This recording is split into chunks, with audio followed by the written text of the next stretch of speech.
kuidas see erineb siis nüüd, ma ei tea, Savisaare kartuli jagamisest või mingist muust sellisest asjast? Taas lubatakse enne valimisi tasuta asju, ilusaid asju. Ma ei näe seda kulude kokkuhoidu kuskilt, eks, et kui me paneme, ma mäletaks, 2 või 3 miljonit puude istutusele, eks ole, igal lapsele oma puu, mis on tegelikult väga armas projekt, aga no seda ei ole vaja täna teha. Sa vaatad Parempoolsete podcasti Parem Tallinn ja me räägime täna hetkel siis pealinna eelarvest ja sellega kaasnevatest numbritest ja kuidas need võiksid sind puudutada. Ja stuudios on Parempoolsete Nõmme kandidaat Indrek Luuberg. Tere! Ja Parempoolsete kesklinna kandidaat, ka linnapea kandidaat Lavly Perling. Tere tulemast! Tere tulemast! Ja läheme kohe, haarame härjal nii-öelda sarvist. Et linnavalitsuses on tohutu kiirusega vahetunud nimed ja näod. Kas on tegemist meil ikkagi sisuliselt uue linnavalitsusega või me näeme siin ikkagi keskerakondliku raharaiskamise joont jätkumas? Ega näod ja nimed võivad ju uued olla, aga stiil ja kultuur on samaks jäänud. Et see muutust ei ole see nelik linnajuhtimise sisuliselt kaasa toonud, et seda me näeme, et taas lubatakse enne valimisi tasuta asju, ilusaid asju, palju asju, uusi mänguväljakuid, muruplatse, mida iganes. Aga see põhimõte, et kuidas nagu Tallinn võiks olla see Läänemere maade piirkonna või Läänemere piirkonna kõige kiirema asjaajamisega kasvav linn, kust kõik võidaks nagu kuhu tahaks tulla talendid, turistid ja raha, kus nagu inimesed võiks saada jõukamaks, kus linlane naudiks seda linnakeskkonda ja külalised läheks ära siit sellega, et see on üks igavesti äge paik ja soovitaks seda, et seda mõtteviisi, et kuidas teha Tallinn suureks, linlasele ägedaks ja meeldivaks paigaks, seda ei ole linnavalitsusse jõudnud, sest me nagu näeme ju neid päris nagu naljakaid haledaid lugusid, kus abilinna peal küll nad panevad 100 meetri peale 10 liiklusvärke ja siis korjavad maha ja Paldiski maantee pannakse 2/3 ulatuses kinni, et sisulist muutust ei ole, juhtimisvõimekus puudub, plaani Tallinna jaoks, kuidas Tallinn suureks teha, ei ole ja noh, kuna seal on ka erakonnad, kellel ei ole ju mingit maailmavaadet, sotsidel on, aga nemad tahakski laiali jagada ja rohkem makse kehtestada, ülejäänutel pole, siis pole ka nende erakondadega mingit lootust tulevikus, et seal mingisugune muutus ja arenguhüpe Tallinna võtmes tuleks. See on hästi kurb, et tegelikult ju ootused olid ju väga suured kõigil, et see ongi olnud pettumus. Meil oli tegelikult ju võimalus teha kõike hoopis teistmoodi, hoopis paremini, eks ju. Ja mida me nüüd näeme valimiste eel, kuidas see erineb siis nüüd, ma ei tea, Savisaare kartuli jagamisest või mingist muust sellisest asjast, et tegelikult ju, kui me eelarvest hakkame rääkima, eks ju, siis reaalselt võetakse linnale ju laenukohustusi juurde selleks, et saaks teha toredaid asju, eks ju. Et see ei ole mitte kuskilt otsast vastutustundlik, ei hea peremehelik ega mitte mingil muul moel mõistlik. Kui me räägime eelarvest, et näiteks tavavaataja praegu ja kuulaja võib mõelda, et aga jumal, see eelarve on üks rägastik numbreid ja kuidas see minusse võib puutuda. Et tegelikult ju puutub eelarve iga linnaelaniku igapäevaelu puudutab väga olulisel määral. Et kui äkki mõne sõnaga sellest? No absoluutselt. Eelarve on ju tegelikult ka igal perel olemas, et see kõik on võimalik ju mudeldada, eks ole, oma pere peale, et kui sul on ikkagi raskusi palgapäevast palgapäevani asjade või ots-otsaga kokku tulemisega, siis sa ju ei lähe ja osta omale uut, ma ei tea, kleiti või midagi muud toredat, et siis sa ikkagi kärbid oma kulusid selleks, et tuleks ilusti ots-otsaga kokku ja siis, kui sul hakkab kunagi midagi üle jääma, siis sa võid omale ilusad asju lubada, eks ju. Ja Tallinnas nüüd täpselt see häda ongi, et meil ei ole ju eelarve ülejääki, et meil on olnud majanduslanguses nüüd just 4 aastat või ühesõnaga väga-väga kaua ja kuskilt ei viska seda pappi niimoodi peale, et saaks nüüd öelda, et nüüd me oleme rikkad, nüüd teeme midagi kihvti, eks ju. Et peamegi praegu kasinalt elama, peamegi sellised toredad asjad lükkama edasi ja vaatame, et meil ei tuleks siia see mingisugune selline Kreeka olukord, eks ole, kus me oleme lõpuks ennast lõhki laenanud, sest ka see, et käesoleva aasta laenu võtmine, selle ju peavad lõpuks kinni maksma järgmised põlvkonnad või mitte põlvkonnad, vaid ütleme need inimesed, kes hiljem tulevad. Et me sellega lõikame ära oma võimaluse ju tulevikus ka hästi elada, eks ole. Et kui, me oleme ju näinud siin inimesed saavad ju mingit võlanõustamist ja asja, eks ole, kes on ennast kiirlaenudega siin lõhki laenanud. Sama asi on ju omavalitsuste puhul, et kui sa ikkagi see kihk enne valimisi hirmsasti laristada on nagu nii suur, eks ole, et täiesti vastutustundetult suurendatakse laenukoormust, et ega meie võib-olla järgmisena siin võimul ei ole, et las siis järgmised maksavad, eks. See on ju tegelikult sigadus. Kui Tallinna eelarvest üldse rääkida, mis seisus see on? Kas on olukord väga hull või on see nii enam-vähem normaalne? Et tundub ju Tallinn on ikkagi Eesti nii-öelda vedur. Ei, Tallinn on kindlasti majandusmootor ja Tallinnas on ju jõukust küll, et Tallinn on ju üldse üks jõukamaid kohalikke omavalitsusi. Aga ta on suur, ta mõjutab kogu Eestit ja vastupidi, et Eesti majandusolukord vaieldamatult mõjutab Tallinnat ja lihtne asi, et mulle väga meeldib samamoodi nagu Indrekule alati eelarvest rääkides öelda, et ega see riigi ja nüüd linna valla eelarvet, loomulikult seal on omad spetsiifikad ja kõike on vaja, aga et täpselt samamoodi, et ega perekonnas on ka mingid asjad, mida on vaja. Ja et kui me täna räägime sellest, et see võlakoormus on kasvanud sinna 40% peale ja 12 miljonit makstakse juba nagu intressikuludena ära, et need on ju summad, 40%, et ma arvan, et iga inimene, kes mõtleb, et kes saab selline 2-3 tuhat üks pereliige, 2-3 tuhat teine pereliige, nüüd mõelge, kui teie laenukoormus on 40% ja nüüd mõelge selle nagu proportsiooni peale, et mida te maksate ainult intressikuludeks. Ja nüüd me jõuame nagu selleni, et midagi rõõmustada ei ole. Ja kus see tuleb, et kestavad edasi, ma ei tea, Savisaar jagas kartuleid ja puid on ju, linnas Reformierakond ja kõik teised, sest ma alati ütlen, et ei ole mõtet ühele näpuga näidata. Üks teeb ja teised tegelikult, kes lasevad sellel juhtuda, vastutavad täpselt samamoodi, et nad kõik neljakesi vastutavad selle eest. Räägivad tasuta lasteaiakohtadest. Munitsipaalkapitalism lokkab, kui te nagu mõtlete kõiki neid nagu superideid, ma ei tea, alates Tallinna haiglast, mis ongi õige, et sa pead haiglad ühendama, liitma, juriidilise keha kokku viima, aga täna lihtsalt ei ole rahapetooni nagu raha panna. Ehk raha seis ei ole nüüd ju Tallinnas selline nii hull, nagu ta, ütleme, riigi tasemel on, aga sama mõtteviisiga jätkates on ikkagi, et kui jätkub tasuta asjade jagamine, kui jätkub munitsipaalkapitalism ja jätkub häälte ostmine enne valimisi sellega, et lubatakse kõigile kõike ja tegelikult minnakse inimestele nende oma rahaga kosja, siis on see vaesus ka Tallinnas päris kiire tulema.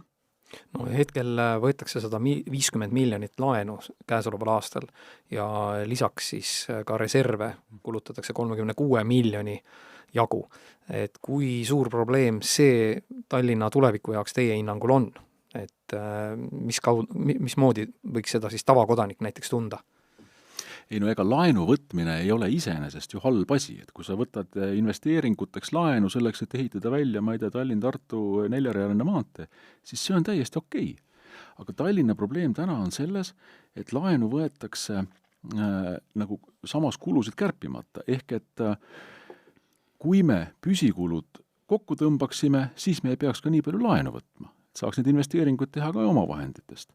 Et see on see küsimus, et ma ei näe seda kulude kokkuhoidu kuskilt, eks, et kui me paneme, ma mäletaks, 2 või 3 miljonit puude istutusele, eks ole, igal lapsele oma puu, mis on tegelikult väga armas projekt, aga seda ei ole vaja täna teha ju, et saab need puid ka niisama istutada kuskil, eks. Ehk siis Tallinnal kulub väga suur osa rahast nice to have nii-öelda siis projektidele, et kust see piir nagu siis sellise vajaliku ja ebavajaliku vahel jookseb teie arvates, et kas need toredad grillikohad ja igasugused põllulapikesed ja muud nähtused on nagu praegusel ajal mõttekad, kui on majanduslik seis ikkagi terves vabariigis ikkagi väga-väga nii-öelda õrn. Ega parempoolsete sõnum ei ole see, et paneme linna seisma, et tõesti, ega laen ei ole tabu, laenu tuleb võtta, et kui jälle mõtleme oma majapidamise peale, ega siis kui on vaja laenu võtta, et tõepoolest laps saaks nagu väga hea hariduse ja maksad selle nagu laenu kinni, siis sa tõmbad kuskilt mingid kulud koomale ja võtad laenu ja maksad lapse hariduse, sest sellest sõltub tema elu väga pikas perspektiivis. Jumala mõistlik otsus, eks ju. Aga kiirlaenu võtta, ilmselgelt ei ole mõistlik. Ega seda piiri ei ole, aga me jõuame selle juurde, et see piir tuleneb sellest, et kas meil on selline suur vaade Tallinnale, et millist Tallinnat me 10, 15, 20 aasta pärast tahame. Tänastel erakondadel, kes Tallinna linna juhivad, seda vaadet ei ole. Te ei ole mitte kuskilt kuulnud, milline see Tallinn saab olema. Parempoolsed on need, kes ütlevad see Läänemere piirkonna kõige kiirema asjaajamisega kasvav linn. Nagu me ütleme riigi tasandil, et Eesti on võimalik muuta riigiks, kus kõikide majapidamiste netoväärtus ühe inimpõlve jooksul jõuab sinna Taani ja Soome vahele, mis tähendab lihtsat asja. Kõikide elujärg Eestis läheb paremaks. Aga selleks, et punkt 1 seada paika nagu see unistuste Tallinn, teiseks, et oleks võimekus sinna tõesti juhtida ja kolmandaks, et oleks julgus vastavaid otsuseid teha, selleks on vaja kvaliteetseid erakondasid ja kvaliteetsetes erakondades neid inimesi, keda te leiate parempoolsete nimekirjas, et need on need inimesed, kellel on mingi kogemus, kes on oma elus midagi ehitanud, on see ettevõte, on see oma karjäär, on see kodukohas mingisuguse sellise kogukondliku asja ehitamine, et neil on see võimekus olemas ja neil on nagu julgus see unistus läbi konkreetsete tegude ellu viia. Ehk see nice to have ei ole selline piir, et ega parempoolsed ei ütle, et ärme teeme ühtegi parki või ärme istutame ühtegi puud, vaid vastupidi, et teeme linlasele linnaruumi selliselt linnalikuks, ilusaks, korda, sätituks, paneme vanalinnas elu uuesti käima, tekitame kesklinnas tõesti sellised heas mõttes nagu kultuuri, pidupidamiste nagu haabid, kus nagu inimesed saavad käia, et nad saavad nautida seda linnamelu ja siis kuskil Tallinn on ju ikkagi nii mõnusalt suur, et kuskil on need Tallinna kopsud ja roheline vaikus ja nii edasi, kus jälle omakorda saavad inimesed elada. Seda kõike on võimalik teha, aga selleks peab olema nagu tahe, oskus, suutlikkus, võimekus, see kõik ellu viia. No jah, ja see on muidugi keelemaleva asutajana me peame mõtlema välja mingi uue väljendi selle nice to have'ile, et see on mulle väga ei meeldi. Aga me peame nagu mingid prioriteedid seadma, et kui me ehitame mingeid rannapromenaade ja mingeid selliseid toredaid asju ja samal ajal sõidame autodega mööda auklikke teid, siis minu meelest ei ole see asi tasakaalus, et teeks kõigepealt nagu teed korda, teeks sellised basic asjad, asjad ära ja siis hakkaks nagu ilusad asju tegema. Aga mulle meeldis keelemaleva puhul, see ei tohi kindlasti ära unustada, et mis Tallinna puhul me oleme öelnud, et Tallinn on avatud linn, et parempoolsete juhtimisel Tallinn on ja jääb selliseks suureks ja avatud linnaks, aga me oleme väga selgelt öelnud absoluutselt kõik Tallinna piirkonnad ja linnaosad saavad olema tallinnakeelsed, eestikeelsed ja tallinnameelsed ja eestimeelsed. Ja. Ei, ma lihtsalt ütlen, et see on nagu ülioluline, et ma juba näen eos, kuidas erakonnad lähevad flirtima ja lubama. Ja teile võibki siin olla natuke teistmoodi. Ei, ka Lasnamäel, sest parempoolsetel on see, et meie esinumbrid, meie inimesed nimekirjas on üks meeskond, üks tiim, kes me oleme väljas eestimeelse ja eestikeelse Tallinna eest, sõltumata piirkonnast, Nõmmelt Lasnamäeni. Linnas räägitakse ka tasuta lasteaiakohtadest. Me võime ka siin tõmmata kerge paralleeliga tasuta transpordi, ühistranspordi, nii-öelda tasuta ühistranspordile, aga et parempoolsete sõnum on, et tasuta asju pole olemas. Et kuidas tavavaatajale, kuulajale sellist poliitloosungit lahti seletada? Tasuta asju ei ole lihtsalt olemas, sest keegi peab selle alati kinni maksma. Et 3 lapse emana ma julgen nagu öelda, et kui te mõtlete, et te viite oma hommikul oma lapsed lasteaeda, siis mida te tahate? Et kas te tahate, et see koht on tasuta? Niiskus ronib sisse, õpetajatele pole palka maksta, kipub lagunema, aga ta on tasuta.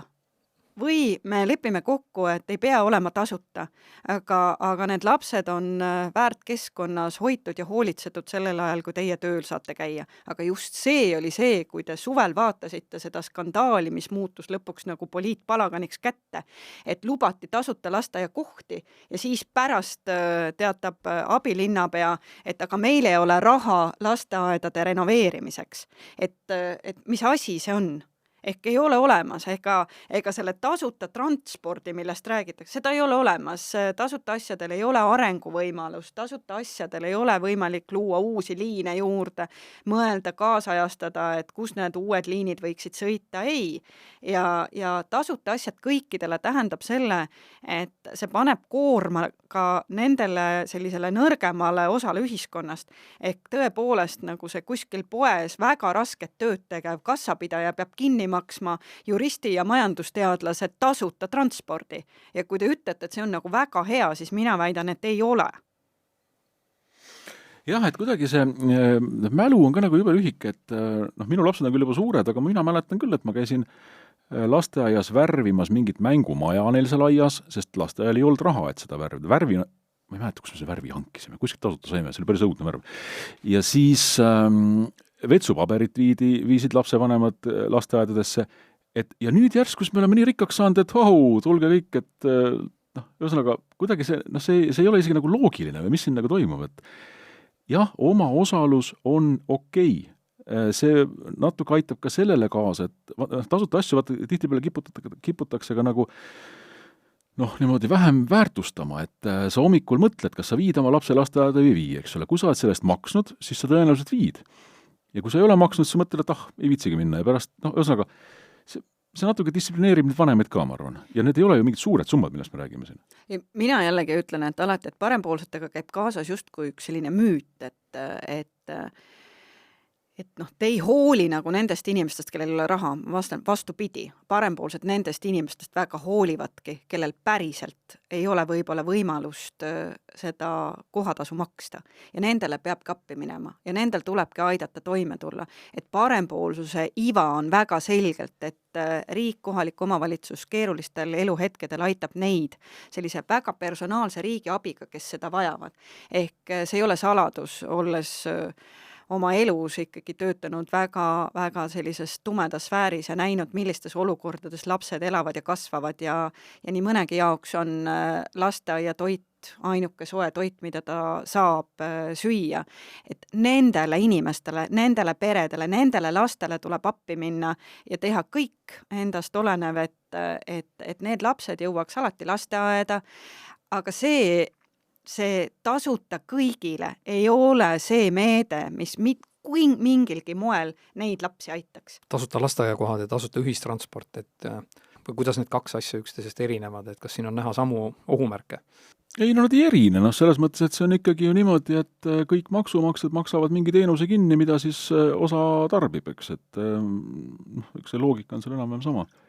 Ja, on tal vaja või ei ole vaja, et kas sa kasutad seda, kas sul on nagu täiskasvanud lapsed, nagu ütleb Indrek, on suured lapsed nagu mul või ei ole sul üldse laps, ikka maksad kinni sa selle tasuta lasteaia kohateenuse, transpordiga samamoodi, et kasutad või kasutada seda ühistransporti, kõik maksavad selle kinni. Et selline tasuta asja ei ole olemas. Ja teine väide on see, et kui näiliselt öeldakse, et mingi asi on tasuta, siis üldiselt sellel puudub arenguperspektiiv. Mis oleks siis nii-öelda vastutustundlik alternatiiv, et millele peaks Tallinna eelarve tegelikult keskenduma? Tallinna suureks tegemisele, sellele samale kiirele asjaajamisele, et meil oleks reaalajas jälgitav see asjaajamine, sellest võidavad kõik, et see tundub kuidagi kauge ja justkui väga linnajuhtimise teema, aga see sama 1% ühe kuu jooksul korteri hinnakasvu või see, et kui meil oleks samad nõuded korteritele olnud oleks täna, mis olid 2018, et siis saaks inimesed 4-toalise asemel 5-toalised, et need on need numbrid, mis selle bürokraatia raiskamise munitsipaalkapitalismi viivad tegelikult iga inimese tasandile. See mõjutab iga inimest. Ehk kui me parempoolsetes oleme rääkinud ju sellest Tallinnast, siis me ütleme, et et vaja on mõelda nagu suurelt ja siis ka need otsused päriselt ellu viia. Ehk ja see toob selle iga üksiku perekonna ja iga üksiku majapidamise tasemele ka. Ja muidugi atraktiivne majanduskeskkond, et selles mõttes ettevõtluse meelitamine, ettevõtluse käivitamise, aitamine, me oleme isegi mõelnud, et võib-olla alustaval ettevõttel, kes seal kuskil oma väiksem poekes avab, et tal võiks olla näiteks aastaks reklaamimaksu vabastus Tallinnas, see ei ole mingi suur asi, aga lihtsalt ta näitab seda, et väärtustatakse ettevõtlust. Et see on hästi oluline. Kuidas me oma, ma ei tea, kõrvalvaldadest või naaberriikide pealinnadest suudame siia siis meelitada ettevõtete peakontoreid ja nii edasi? Ja jällegi, et seesama kiirus, koostöö ja koordineeritus märksõnadena peaksid olema need, mis läbi linnajuhtimise lähevad. Et ettevõtluskeskkonda silmas pidades, ja ka see puudutab ju samamoodi linna eelarvet, et see, mis puudutab Tallinna teedehitust. Et see kiirus, see on hämmastav selles mõttes, et aastaid on mõned tänavad kinni, et kas keegi nagu kujutab ette, et mõni kohvik või pood või see ettevõtja, kes selle kõrval elab, et milline on tema võimalus ellu jääda, et ma käin praegu väga palju Tallinna kesklinnas jalgsi ringi ja ma näen, kuidas ettevõtted on sulgenud oma uksi, nad ei jää elama, keegi tuleb ja proovib jälle, et see on selline vastutustundetu, läbi mõtlemata, puudub see, mida parempoolsed on öelnud, et loomulikult tuleb ehitada, aga näiteks, et teedehituse puhul peabki olema kiirus üks hanke tingimustes. Teiseks, õigeks ajaks valmis ei saa, maksad seda taluvustasu sellele ettevõttele, kes tegelikult kannatab selle linna saamatuse all. Kolmandaks, et muu maailm ehitab nagu ikkagi ülikiiresti, suudab leida nagu võimalused, kuidas nagu öösiti ehitada nii, et see ka samal ajal linna ei sega, et erinevaid töid saab ju teha nagu erinevatel aegadel. Aga see, et sa paned nagu Tallinna kesklinnas nagu aastateks teed kinni, suretad ettevõtted välja, et see on nagu vastutustundetu ja saamatu juhtimise tunnus. Et see ettevõtlus peaks vastupidi olema. See, et sa tuled ettevõtjale vastu iga sammuga, kui ta tahab midagi luua, midagi uut, on valmis oma raha panema, et siis sa lähed talle appi ja aitad ta edasi, mitte vastupidi, et lükkad ära nii tema raha, nii tema loovuse, nii tema idee, nii tema tahte linnaruumi meeldivamaks muuta. Suur tänu väga meeldiva ja põneva ja huvitava arutelu eest. Indrek Luuberg, Nõmme parempoolsete kandidaat ja parempoolsete kesklinna kandidaat ja ka linnapea kandidaat Lavly Perling. Suur tänu! Aitäh! Aitäh kutsumast!